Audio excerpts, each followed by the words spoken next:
This is actually a rematch from over 4 years ago, where Jessa Khan fought Pati Fontes while she was still a blue belt. Wow. Things have clearly changed since then. I'm sure she's ready to get that win back because she lost by submission. And that was at EBI a little while ago. Yeah, that is huge. I mean, if you think about it, there's so much has changed in that time. Jessa Khan has matured so much as a competitor. We've seen her, and let's be clear as well, she's still a rookie black belt. You know, she's 19 years of age. She got a black belt towards the end of 2020 after a series of really impressive performances. And, you know, this is an opportunity for her to get something back against an established name in the sport, because Fontes, you know, she's done it all.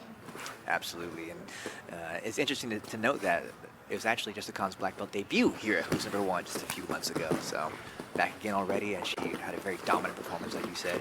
And, I'm loving the aggression we're seeing right out of the gate here. Oh, as yeah. Jessa Khan comes up on top, already nearly passes the guard, and, you know, knees to the mat in a great spot to maybe finish this pass. Let's see if Fontes can regain a little better control here.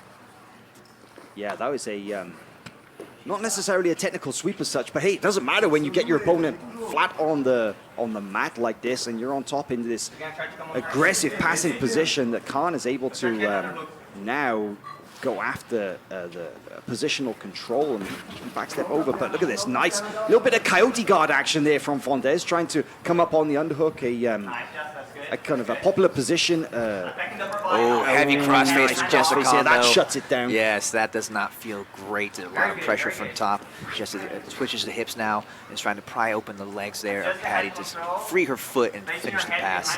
But yeah, this crossface is going to do work. But Pati addresses that pretty nicely there for a moment, and framing well, but she's not in a great spot at the moment to get off any attacks.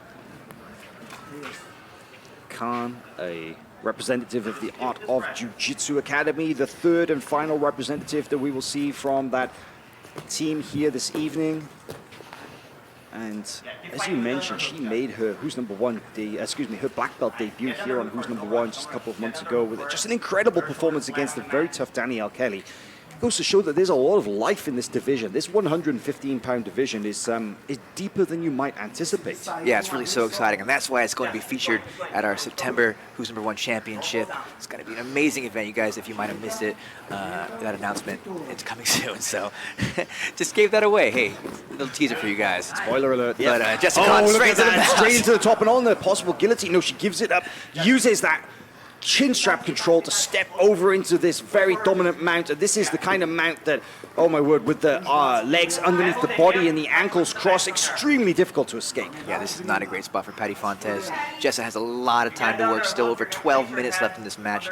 Let's see what she can do from mount position. Now, Pati rolls the position quite nicely. That's definitely a victory there in itself, just to get out of danger. Beautiful old school escape, that simple trap, bump, and mount that you were taught as a day one white belt just goes to show that those escape, those fundamentals, still effective even at the highest level as a black belt. And Fontes now inside the closed guard with the hands on the hips. She really needs to get out of this position because, okay, so she wasn't in danger there of tapping out, but that moment there that she was on bottom, a little bit of the matrix action there. But Fontes puts her foot in a little bit of danger as Pati jumps on a toe hold here for a moment. One of her favorite submissions, and the same move that she used to tap out Jessa Khan those years ago. But look at this posture here from Fontes. It's very interesting the way that she stands up extremely straight. It's basically inviting Khan to open the guard, right?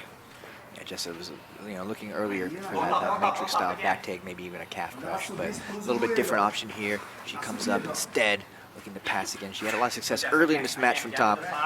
No surprise that she might want to try that again, but now on the opposite side of Pati's guard, perhaps maybe the more dominant side, generally speaking. It's true that everybody has a good side, right? I often joke about this. It's like when I'm training with my partners in the gym, I'm like, no, this is my black belt side, that's my blue belt side. It's just a fact that, you know, everybody has a dominant side, and it could be that maybe Fontes is a little more comfortable on one side than the other. But now you see that switch inside. You see that Pati's Khan here is on the actually, neck. but Khan is switching sides, and she's going from the one, oh, look at that, straight onto the arm, passes the guard, goes around the knee shield into a solid position to initiate the armbar attack here.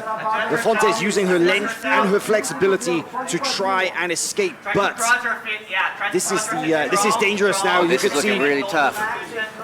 Fontes needs to work. She could possibly go for a hitchhiker escape here if the arm is extended. You can see her trying to bridge and roll over the back. She's got the good palm-to-palm grip there. Khan is working patiently on trying to deal with those grips.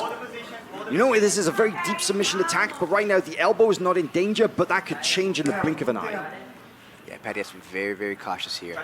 And there's still so much time left. We haven't even gotten to our first judge's favorite that's coming in a few seconds here, but you'd have to think Jessa Khan should be leading the way there. Absolutely. I mean, at this stage, we're only 5 minutes in, and this is definitely the most significant submission attack, and Fontes is doing her best to try and get it, but that elbow is deep in, and now the arm is coming out, and there it is.